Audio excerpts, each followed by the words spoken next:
Okay, तो triangle law of vector addition, इसको triangle law कह सकते हैं। कोई लॉ का नाम दो या ना दो, एक ही बात है। तो वेक्टर्स को ऐड करने के लिए हम एक ट्रायंगल लॉ है उसको यूज़ कर सकते हैं। इसको ट्रायंगल लॉ कहो, कुछ भी कहो, काम एक ही होना है। तो ट्रायंगल लॉ के अकॉर्डिंग वेक्टर्स को ऐड कैसे करते हैं? ये एक वेक्टर ए है और एक वेक्टर बी है। वेक्टर ए ड्रॉ करेंगे और उसी के हेड से वेक्टर बी ड्रॉ कर देंगे। फिर वेक्टर ए का टेल और वेक्टर बी के हेड की तरफ एक वेक्टर बनाएंगे, ए के टेल से बी के हेड की तरफ। तो ये जो नया वेक्टर आया है यही ए और बी वेक्टर का सम होगा, और you can say resultant of vector A and vector B. इसको आर हमने लिख दिया। तो रिजल्टेंट का मीनिंग क्या होता है? रिजल्टेंट का मीनिंग होता है नेट इफेक्ट। जो दो वेक्टर्स थे ए और बी, मान लो कि फोर्सेस थे, फोर्सेस अगर कहेंगे तो इफेक्ट वाली बात समझना इजी होगा। मान लो कि दो फोर्स वेक्टर्स थे F1 और F2। ये इस तरह से एक्ट करते थे। मान लो कि कोई ऐसे ब्लॉक था, उस पर दो फोर्स वेक्टर्स एक्ट करते थे। ये F1 वेक्टर था और जैसे B बना हुआ है उसी तरह से हम वेक्टर B बना देते हैं। ये F2 फोर्स था। तो इन दोनों का नेट इफेक्ट क्या होगा? ठीक है, इन दोनों का नेट इफेक्ट मतलब F1 और F2 वेक्टर्स का वेक्टर सम क्या होगा? तो वो ट्रायंगल लॉ से पता कर सकते हैं। इस तरह से वेक्टर F1 बनाया, फिर उसके हेड से वेक्टर F2 बनाया, और F1 के टेल से F2 के हेड की तरफ एक नया वेक्टर बना दिया। ये इन दोनों का नेट इफेक्ट हो जाएगा। तो ये ट्रायंगल लॉ है। अगर हम पैरेललोग्राम लॉ से बनाएं तो भी हमें सेम रिजल्ट देखने को मिलेगा। पैरेललोग्राम लॉ के अकॉर्डिंग क्या करते हैं? वेक्टर ए बनाया और जहाँ से वेक्टर ए बनाया था वहीं से वेक्टर बी बनाया। ये सब डिस्कशन हो चुका है, जस्ट एक रिवीजन के लिए करना है इसे। और पैरेललोग्राम लॉ में क्या बोला था? अब पैरेललोग्राम कंप्लीट कर लो।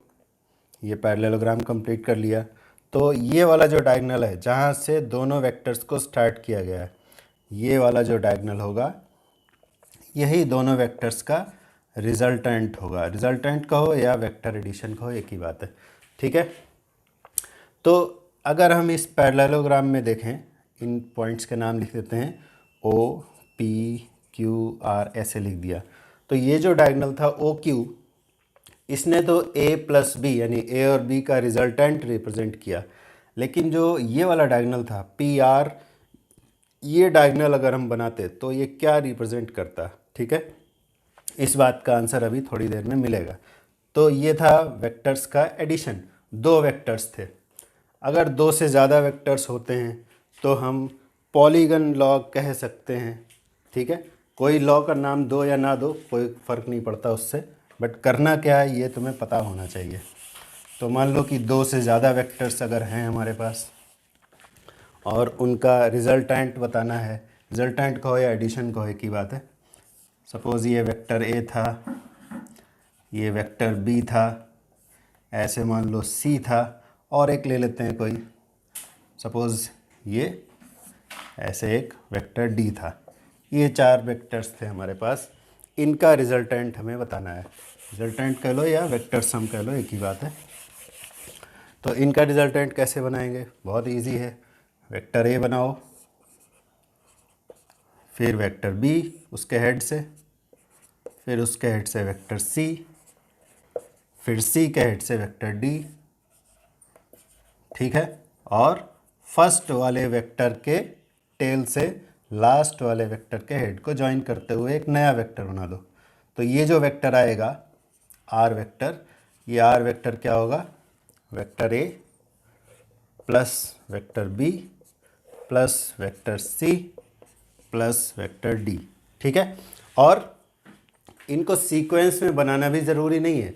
ज़रूरी नहीं है कि पहले ए बनाओ फिर बी बनाओ फिर सी फिर डी, किसी को भी पहले बना सकते हैं, क्योंकि vector addition is commutative. Commutative means order से कोई फ़र्क नहीं पड़ता। कोई भी वेक्टर को पहले बना लो, फाइनल रिजल्ट तुम्हारा सेम आएगा। ये काम तुम खुद से करके देख सकते हो। पहले मान लो बी बना लिया, फिर सी बनाया, फिर ए बनाया, लास्ट में डी बनाया, ऑर्डर कैसे भी कर लो, यही वाला वेक्टर आएगा। ये जो यहाँ से यहाँ तक वेक्टर बना हुआ है सेम वेक्टर मिलेगा, तुम ऑर्डर में कोई भी चेंज कर दो। इसको बोलते हैं कम्यूटेटिव प्रॉपर्टी। और अगर ए और बी को पहले ऐड कर लिया, मान लो कि कोई R1 वेक्टर आ गया। सी और डी को पहले ऐड कर लिया तो कोई R2 वेक्टर आ गया। अब R1 और R2 का रिजल्टेंट निकालोगे तो अल्टीमेटली तुम्हें वही वेक्टर फिर से मिलेगा। This property is called associative property. ठीक है, तो वेक्टर्स को किसी भी तरह से ऐड कर लो, फाइनल रिजल्ट तुम्हारा सेम रहेगा। तो ये तो बात हुई वेक्टर एडिशन की। अब सब्ट्रैक्शन ऑफ वेक्टर्स देखते हैं। कई बार हमें वेक्टर्स को सब्ट्रैक्ट करने की भी ज़रूरत पड़ती है, तो ध्यान रहे कि वहाँ पे रिजल्टेंट वर्ड यूज़ नहीं करेंगे, ठीक है, क्योंकि सब्ट्रैक्शन अलग है और एडिशन ऑफ वेक्टर्स अलग है। एडिशन का मतलब होता है उनका नेट इफेक्ट।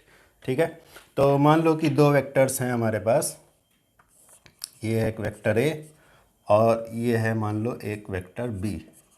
अब हमें अगर ए वेक्टर माइनस बी वेक्टर करना है, ठीक है, तो किस तरह से करेंगे? तो सेम चीज़ तुमने मैथ्स में भी पढ़ा होगा, अरिथमेटिक में, कि subtraction is nothing but addition of a positive quantity and a negative quantity.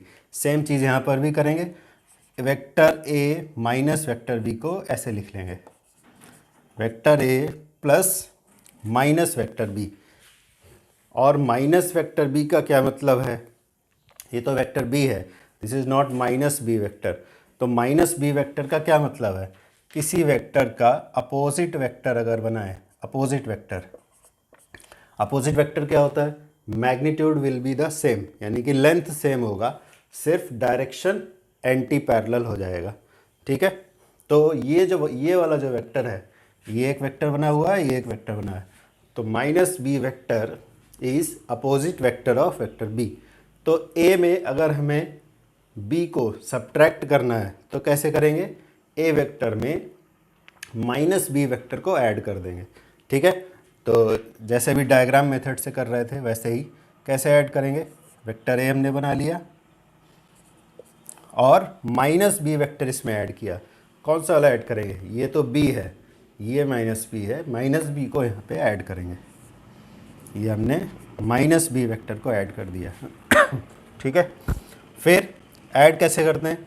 ए के टेल से माइनस बी के हेड को ज्वाइन कर दो, तो ये जो वेक्टर आएगा इसको भी आर लिख देते हैं। ये है ए और माइनस बी का रिजल्टेंट, यानी कि ए वेक्टर माइनस बी वेक्टर। ठीक है, ये वाला जो वेक्टर आया है, नाम लिख देते हैं ओ पी क्यू। तो जो ओ क्यू वेक्टर है वो ए वेक्टर माइनस बी वेक्टर है। तो एक तरीका तो ये है वेक्टर को सब्ट्रैक्ट करने का कि वेक्टर ए में माइनस बी वेक्टर को ऐड कर दो। ठीक है, दूसरा एक शॉर्टकट मेथड है, रिजल्ट सेम ही आएगा। शॉर्टकट मेथड ज़्यादा यूज़ होगा, ज़्यादा आसानी से अप्लाई किया जा सकता है। तो शॉर्टकट मेथड क्या है? वेक्टर ए पहले ड्रॉ कर लो, फिर जिस पॉइंट से वेक्टर ए ड्रॉ किया था उसी पॉइंट से वेक्टर बी ड्रॉ करेंगे। ठीक है, देखो बी ड्रॉ किया है इस बार हमने, माइनस बी नहीं किया। बस क्या करना है, जहाँ से ए को स्टार्ट किया वहीं से बी को स्टार्ट करना है। फिर दोनों के हेड्स को ज्वाइन कर दो, दोनों के हेड्स को ज्वाइन कर दिया। फिर अगर ए माइनस बी करना है, यानी जो पहले लिखा हुआ है, ए पहले लिखा है तो ए की तरफ हेड लगा दो इस तरह से। तो ये वाला जो वेक्टर आएगा ये ए वेक्टर माइनस बी वेक्टर होगा। देखो ये शॉर्टकट मेथड से हमने निकाला ए वेक्टर माइनस बी वेक्टर, और ये ट्रायंगल ऑफ वेक्टर एडिशन वाले मेथड से निकाला। तो ये वेक्टर और ये वेक्टर दोनों सेम है। देखो ये ऐसे जा रहा था ओ क्यू वेक्टर, इधर भी वैसे ही आया ए वेक्टर माइनस बी वेक्टर। ठीक है, तो शॉर्टकट मेथड ये है। अगर बी माइनस ए करना होता, अगर करना होता बी वेक्टर माइनस ए वेक्टर, तो क्या करते? तो ये जो हेड था, दोनों के हेड्स को ज्वाइन करने से जो लाइन मिला था उसमें इस तरफ अगर एरो लगा देंगे बी के हेड की तरफ, तो यही बन जाएगा बी वेक्टर माइनस ए वेक्टर। ठीक है, अब इसको चेक करके देखना तुम्हारा काम है। कैसे चेक करोगे? बी वेक्टर में माइनस ए वेक्टर को ऐड कर देना। ठीक है, और देखना क्या यही वाला वेक्टर आता है। ठीक है, इसको करके देखना, ये तुम्हारा काम है। तो इस तरह से हमने वेक्टर सब्ट्रैक्शन किया। अब आ जाते हैं अपने उसी बात पर कि पैरेललोग्राम में जो दूसरा वाला डायगोनल था वो क्या रिप्रेजेंट करता है।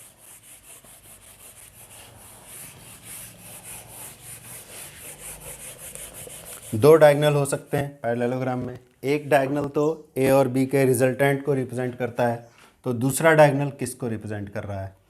तो ये दो वेक्टर्स हमने ले लिए, वेक्टर ए ले लिया और ये एक ले लिया वेक्टर बी। वेक्टर ए बनाया ऐसे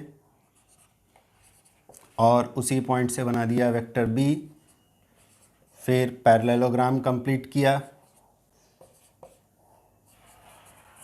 ये हमारा पैरेललोग्राम कंप्लीट हो गया। ठीक है, ये वाला जो डायगोनल होगा इसको तो हम जानते ही हैं कि ये ए और बी के रिजल्टेंट को रिप्रेजेंट करेगा, ये वाला डायगोनल ओ आर। ठीक है, ये ए और बी का रिजल्टेंट रिप्रेजेंट करता है। बट पी क्यू डायगोनल क्या रिप्रेजेंट करेगा, ये पी क्यू डायगोनल हमने बना दिया। इस वाले को हटा देते हैं, इसकी अभी ज़रूरत नहीं, ये हमारा डिस्कशन ऑलरेडी हो चुका है। ऐसे डॉटेड लाइन से बना देते हैं। तो पी क्यू डायगोनल क्या रिप्रेजेंट कर रहा है, ये हमने अभी जो है डायग्राम बनाया था उससे कंपेयर करके देखो। क्या बनाया था, वेक्टर ए बनाया और उसी पॉइंट से वेक्टर बी बनाया, फिर दोनों के हेड्स को ज्वाइन किया। फिर अगर इधर एरो लगा देंगे तो हो जाएगा ए वेक्टर माइनस बी वेक्टर, और अगर इधर एरो लगा देंगे तो हो जाएगा बी वेक्टर माइनस ए वेक्टर। तो सिमिलर चीज़ यहाँ पर हमें दिखाई दे रहा है। जो पी क्यू डायगोनल है वो क्या करता है, दोनों वेक्टर्स के हेड्स को ज्वाइन करता है, और यहाँ भी हमने वही काम किया था।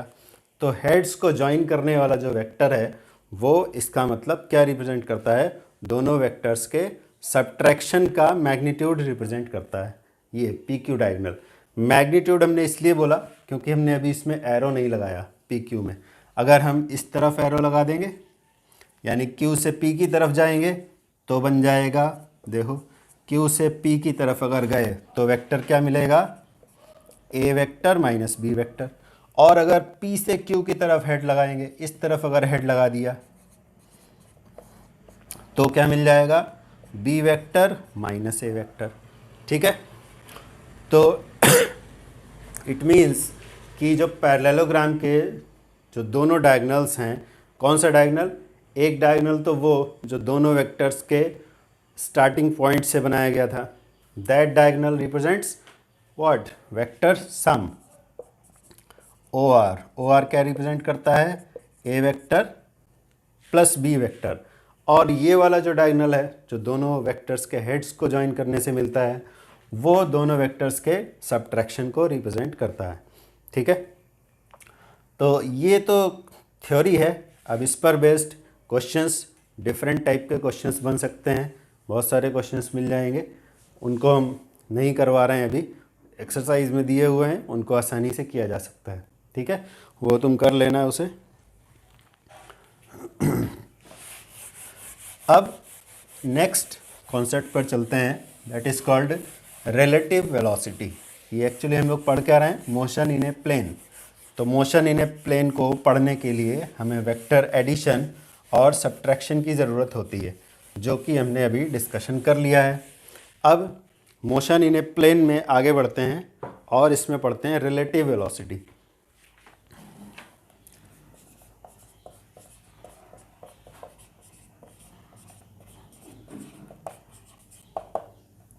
रिलेटिव वेलोसिटी का क्या मतलब है, जिस वेलोसिटी से रिलेटिव्स हमारे घर आते हैं, क्या उसको रिलेटिव वेलोसिटी कहा जाएगा, नहीं।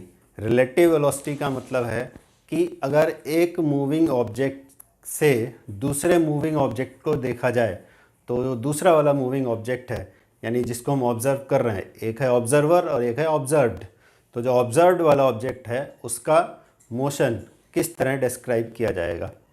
अगर अभी भी नहीं समझे तो आसान तरीके से ऐसे समझो कि अगर रोड के किनारे खड़े होकर के हम किसी बस को जाते हुए देखें, उसमें बैठे हुए पैसेंजर्स को देखें तो हमें अलग ऑब्जर्वेशन मिलेगा, और हम चलती हुई कार में बैठे हुए, बस में बैठे हुए पैसेंजर्स को देखें तो हमें एक अलग ऑब्जर्वेशन मिलेगा। यानी कि हमारा जो फ्रेम ऑफ रेफरेंस है वो फिक्स्ड है या मूविंग है या यूनिफॉर्म एक्सेलरेशन से जा रहा है या नॉन यूनिफॉर्म एक्सेलरेशन से जा रहा है, इस बात का असर ऑब्जर्वेशन पर पड़ता है।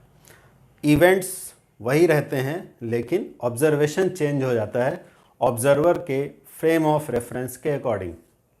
फ्रेम ऑफ रेफरेंस किस तरह एक्सेलरेट कर रहा है कि नहीं कर रहा है या स्टेशनरी है, इन बातों पर डिपेंड करता है कि ऑब्जर्वेशन कैसा होगा। ठीक है, तो सिंपल वर्ड्स में बस यही बोल सकते हैं कि रिलेटिव वेलोसिटी का मतलब है एक मूविंग ऑब्जेक्ट से दूसरे मूविंग ऑब्जेक्ट का ऑब्जर्वेशन। ठीक है, तो सिंपलेस्ट केस जो है रिलेटिव मोशन का वो है मोशन इन स्ट्रेट लाइन में ही अगर दो ऑब्जेक्ट चल रहे हो, जैसा कि बहुत कम होता है प्रैक्टिकल सिचुएशंस में, फिर भी एक सिंपल केस है इसलिए उसको देख सकते हैं। स्ट्रेट लाइन मोशन में रिलेटिव वेलोसिटी, तो ये फर्स्ट चैप्टर में ही था स्ट्रेट लाइन मोशन वाले में ही, बट हमने उसे वहाँ पे छोड़ दिया था जानबूझकर, क्योंकि यहाँ हम एक साथ पढ़ेंगे मोशन इन प्लेन के साथ में ही स्ट्रेट लाइन मोशन में जो रिलेटिव वेलोसिटी था उसको भी यहीं पे पढ़ेंगे। तो सपोज़ ऐसा कोई रोड है, सीधा रोड एकदम स्ट्रेट, ऐसा होता नहीं है, फिर भी मान लो कि एक रोड है, और अगर इस तरफ से कोई व्हीकल आ रहा है, मान लो कि ये कोई व्हीकल आ रहा था इस तरफ से और इसकी कुछ वेलोसिटी थी, suppose 40 kilometre per our velocity थी, और इधर से कोई दूसरा व्हीकल आ रहा है,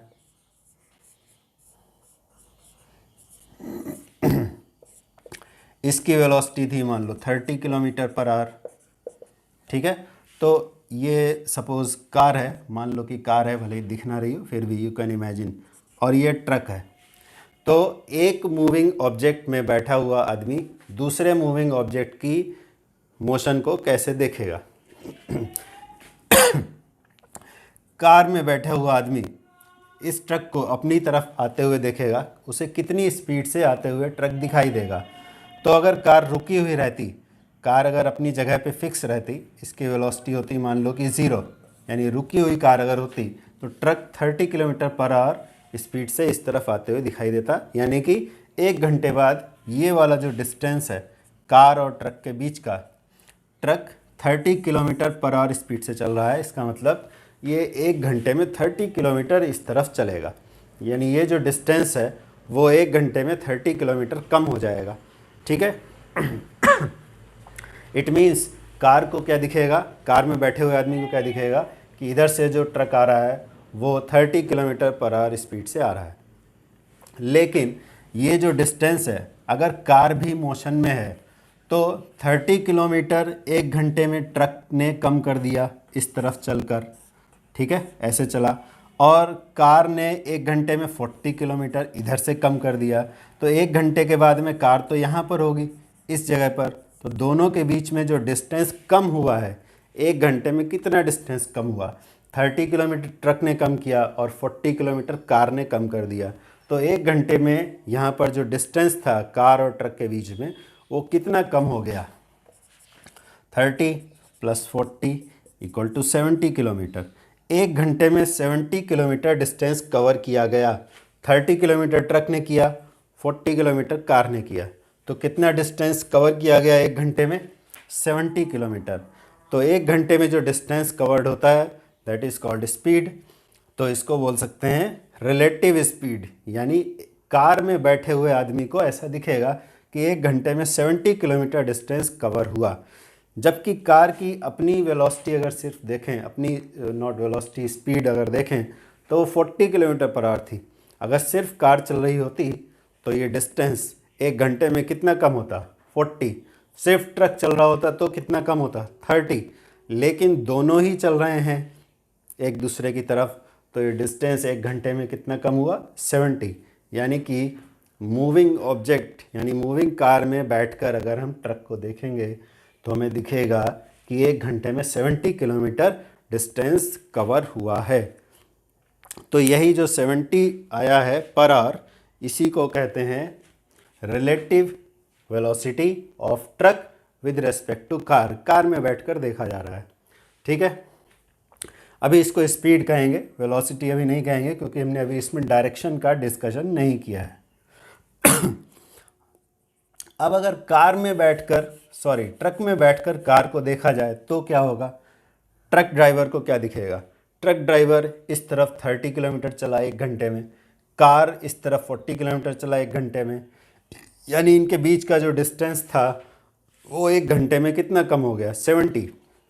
distance covered in 1 hour between these two vehicles is 70, यानी कि जो ट्रक में आदमी बैठा है उसको भी सेम स्पीड दिखाई देगी। ये कहेंगे इसको relative speed 70 kilometre per our. ठीक है, लेकिन अब हम डायरेक्शन की भी बात कर लें। क्या कार में बैठकर देखो या ट्रक में बैठकर देखो क्या डायरेक्शन भी एक जैसा दिखाई देगा?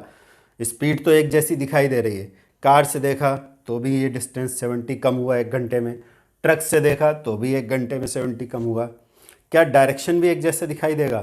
तो इसका जवाब है नहीं, क्योंकि कार में जो आदमी बैठा है वो किस तरफ जा रहा है? वो जा रहा है लेफ़्ट से राइट।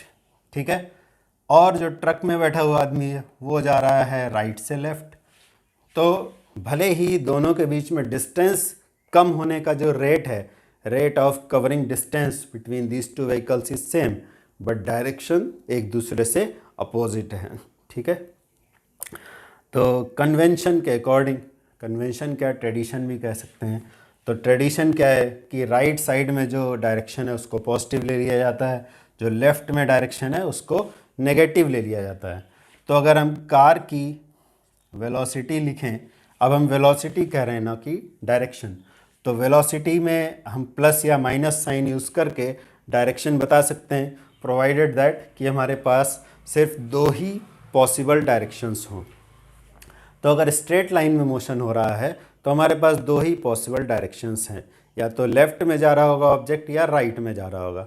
तो कार हमारा जा रहा है राइट साइड में, तो हम इसकी वेलोसिटी को प्लस साइन देकर लिख सकते हैं, plus 40 kilometre per our. Plus का मतलब है राइट साइड में जा रहा है।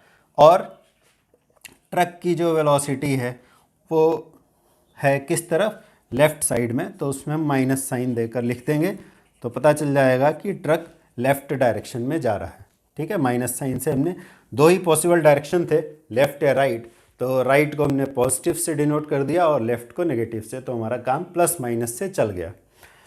अब अगर हमें निकालना हो relative velocity of truck with respect to car, तो अभी हमने देखा था कि स्पीड तो आई थी 70 और डायरेक्शन, अगर हम वेलोसिटी की बात कर रहे हैं तो हमें डायरेक्शन भी इंक्लूड करना होगा।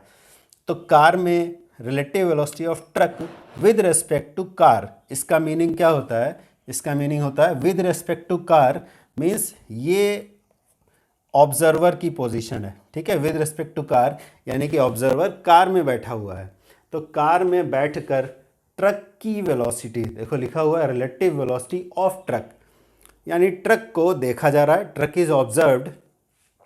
Is being observed from the car with respect to car, यानी observer is sitting in the car. ठीक है, तो कार में बैठकर ट्रक को देख रहे हैं, तो ट्रक किस तरफ जाते हुए दिखाई देगा? कार में बैठ जाते हैं, हम इस तरफ आ जाते हैं, कार में बैठ गए तो ट्रक किस तरफ आते हुए दिख रहा है? लेफ्ट या राइट? तो ट्रक दिखाई दे रहा है लेफ्ट डायरेक्शन में जाते हुए। ठीक है, कार में बैठकर हमने देखा ट्रक लेफ्ट में जाते हुए दिखाई दे रहा है, तो लेफ्ट को हम वेलोसिटी के टर्म्स में लेफ्ट को किससे डिनोट करेंगे? प्लस से या माइनस से? तो अभी डिस्कशन जैसे हुआ, कन्वेंशनली हम क्या करते हैं? लेफ्ट को माइनस साइन से डिनोट करते हैं। और कितनी स्पीड है? 70, अभी हमने डिस्कस किया था। तो relative velocity of truck with respect to car अगर हमें लिखना है तो हम क्या लिखेंगे? 70 तो स्पीड थी, 70 किलोमीटर पर आवर, और डायरेक्शन क्या? कार में बैठ कर ट्रक को देखा जा रहा है, ट्रक की वेलोसिटी लिख रहे हैं, तो ट्रक किस तरफ जाते हुए दिखेगा? लेफ्ट डायरेक्शन में, इसलिए यहाँ पे आ जाएगा माइनस। ठीक है, और इसी तरह अगर हमें लिखना हो relative velocity of car with respect to truck, relative velocity of car with respect to truck, यानी कि ऑब्जर्वर अब कहाँ बैठ गया? अब ऑब्जर्वर बैठ गया ट्रक में विद रेस्पेक्ट टू ट्रक, यानी कि ट्रक में बैठ गया ऑब्जर्वर, और रिलेटिव वेलोसिटी किसकी? Relative velocity of car, car को देखा जा रहा है। तो 70 तो हमने निकाल ही लिया था, 70 स्पीड, कार की स्पीड 70 दिखाई देगी। बट डायरेक्शन, अगर ट्रक में बैठ जाएं तो कार किस तरफ जाते हुए दिखेगा, इधर आते हुए दिखाई देगा, राइट साइड में, यानी यहाँ पर होना चाहिए प्लस। ठीक है। तो इस डिस्कशन में हमने इमेजिनेशन करके लिखा है प्लस या माइनस, डायरेक्शन किधर होगा, डायग्राम बनाया, डायग्राम से हमने अंदाज़ा लिया कि प्लस होगा या माइनस होगा। तो क्या इन बातों को किसी एक जनरल मैथमेटिकल फार्मूला से डिनोट किया जा सकता है, जिससे कि हमें डायग्राम बनाना ही ना पड़े, ऐसे ही काम हो जाए। हालांकि डायग्राम बना लेते हैं तो क्वेश्चन सॉल्व करना इजी हो जाता है। ठीक है, फिर भी एक मैथमेटिकल रिलेशन यहाँ पे बनाया जा सकता है इन ऑब्जर्वेशंस के बेसिस पर, जिससे कि हमारा काम आसान हो जाता है। ठीक है, तो देखो relative velocity of truck with respect to car लिखा गया है तो इतना आया, relative velocity of car with respect to truck लिखा है तो इतना आया। तो जो जनरल मैथमेटिकल फार्मूला है रिलेटिव वेलोसिटी कैलकुलेट करने के लिए, वो ऐसे है। मान लो दो ऑब्जेक्ट हैं ए और बी, तो अगर हमें लिखना है relative velocity of object A with respect to object B, A के रेस्पेक्ट में बी की वेलोसिटी अगर हमें लिखनी है, तो जनरल फार्मूला क्या है?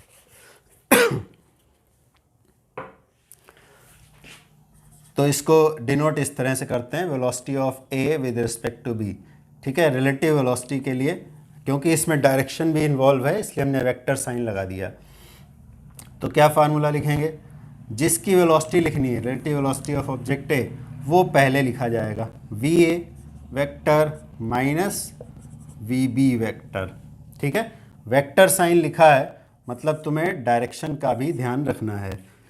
तो ये जो हमारा डिस्कशन था, इसमें सिर्फ स्ट्रेट लाइन मोशन था और डायरेक्शन को सिर्फ प्लस या माइनस से ही इंडिकेट करके काम चल जा रहा था। तो यहाँ पर वेक्टर भले ही लिखा है, बट इसका मीनिंग सिंपल सा ये है कि हमें जब वेलोसिटी ऑफ ट्रक या वेलोसिटी ऑफ कार लिखना है तो हम उसे विद पॉजिटिव या नेगेटिव साइन लिखेंगे, तो हमारा आंसर अपने आप से सही आ जाएगा। देखो इसमें चेक करके देखते हैं। Velocity of truck with respect to car लिखना था, यानी कि velocity of truck with respect to car, जिसकी वेलोसिटी है उसको पहले लिख देंगे वी टी, और ये हो जाएगा सी, वी टी सी। तो इस फार्मूला के अकॉर्डिंग क्या होना चाहिए? वी टी माइनस वी सी। ठीक है, विद साइन वैल्यू लिखेंगे। तो ट्रक, अभी तुम्हें डायग्राम यहाँ मिटा दिया है, बट याद होगा कि ट्रक लेफ़्ट डायरेक्शन में जा रहा था, तो ट्रक की वेलोसिटी को लेफ़्ट डायरेक्शन के लिए माइनस साइन यूज़ करके लिखेंगे। तो -30 किलोमीटर पर आवर, और वी सी, कार किस तरफ जा रहा था? राइट साइड में, बट यहाँ पे माइनस साइन ऑलरेडी है फार्मूला की वजह से, लेकिन कार की वेलोसिटी राइट साइड में थी, इसलिए हम प्लस साइन भी लिखेंगे, +40 किलोमीटर पर आवर। ठीक है, अब इसको आगे सॉल्व कर देते हैं। -30 किलोमीटर पर आवर और इधर -40 किलोमीटर पर आवर, तो आ गया ये -70 किलोमीटर पर आवर। ठीक है, तो हमारा जो डायग्राम से ऑब्जर्वेशन था -70 kilometre per hour relative velocity of truck with respect to car, वो हमारा इस फार्मूला को यूज़ करने से भी आ गया। ठीक है, बस हमें क्या ध्यान रखना है कि साइन सही लगाना है। साइन का मतलब है डायरेक्शन, डायरेक्शन हमें सही से ऑब्जर्व करनी है। दूसरे वाले केस को भी चेक कर लेते हैं। Relative velocity of truck with respect to car हमने लिखा, अब relative velocity of car with respect to truck लिख लेते हैं। तो इस फार्मूला के अकॉर्डिंग वी सी टी का मतलब है relative velocity of car with respect to truck, तो पहले क्या लिखा जाएगा? V C minus V T. ठीक है, फार्मूला सेम है। Relative velocity of A with respect to B लिखेंगे तो V A minus V B, और relative velocity of B with respect to A लिखेंगे तो हो जाएगा V B minus V A. Similar चीज़ यहाँ पर है, relative velocity of truck with respect to car तो वी टी माइनस वी सी, यानी जिसकी वेलोसिटी है वो पहले, जिसके रेस्पेक्ट में है वो बाद में, और बीच में माइनस साइन। तो V C T velocity of car with respect to truck V C minus V T.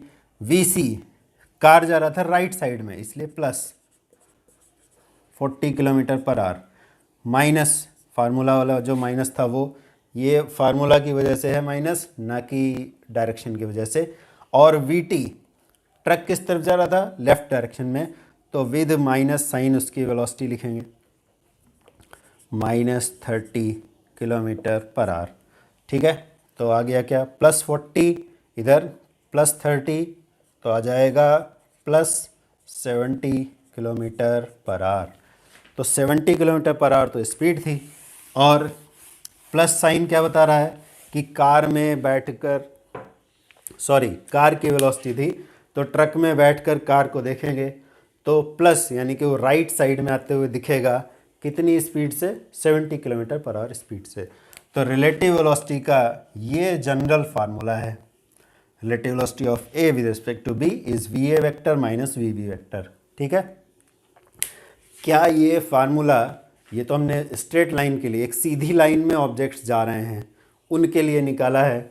अगर यही फार्मूला अगर हम अप्लाई करें मोशन इन ए प्लेन के लिए, मोशन इन ए प्लेन का मतलब है कि एक सीधी लाइन में गाड़ियां चलें, ज़रूरी नहीं है सॉरी अभी गला ठीक नहीं हुआ मेरा। तो अगर सीधी रोड में गाड़ियां चल रही हैं तब तो ये ठीक है, लेकिन अगर रोड कर्व्ड है, बीच में कहीं पे टर्निंग्स हैं, तो भी क्या ये फार्मूला एप्लीकेबल है? या ऑब्जेक्ट्स सीधी लाइन में ना चलकर कोई ऑब्जेक्ट इधर जा रहा है, मान लो किसी ऑब्जेक्ट की वेलोसिटी इधर है v1, किसी ऑब्जेक्ट की वेलोसिटी ऐसे है v2, तो अगर velocity of, relative velocity of 1 with respect to 2 लिखें तो क्या v1 vector minus v2 vector, क्या ये फार्मूला एप्लीकेबल होगा? या relative velocity of 2 with respect to 1 लिखें तो v2 vector minus v1 vector, इसी को देखकर लिखा है, क्या ये फार्मूला एप्लीकेबल होगा? तो इसका आंसर है हाँ, ये फार्मूला एप्लीकेबल होगा। स्ट्रेट लाइन में ऑब्जेक्ट्स चलें तो भी रिलेटिव वेलोसिटी निकालने के लिए यही जनरल फार्मूला है, और ऑब्जेक्ट्स अगर स्ट्रेट लाइन में नहीं चल रहे हैं, प्लेन में मोशन है, प्लेन में मतलब एक से ज़्यादा डायमेंशन, 2 डायमेंशन में अगर मोशन हो रहा है, तो भी रिलेटिव वेलोसिटी का यही जनरल फार्मूला एप्लीकेबल होगा। ठीक है, तो इसको हम लोग नेक्स्ट क्लास में करेंगे, relative velocity in a plane, ये था relative velocity in straight line. तो नेक्स्ट क्लास में जब हम इसको डिस्कस करेंगे तो उसमें तुम्हारा और रेन और अम्ब्रेला वाला जो क्वेश्चन होता है, रिवर और स्विमर वाला जो क्वेश्चन होता है, वो फिर उसमें डिस्कस होगा नेक्स्ट क्लास में। ठीक है, तो तब तक के लिए जो आज डिस्कशन हुआ है इसके न्यूमेरिकल ज़रूर करो, क्योंकि ये टॉपिक्स सिर्फ थ्योरी पढ़ के बैठ जाने वाले नहीं हैं। इनमें जब तक तुम एक्सरसाइज नहीं करोगे तब तक ये कॉन्सेप्ट्स माइंड में सेट नहीं होंगे। ठीक है, तो आज के लिए इतना ही।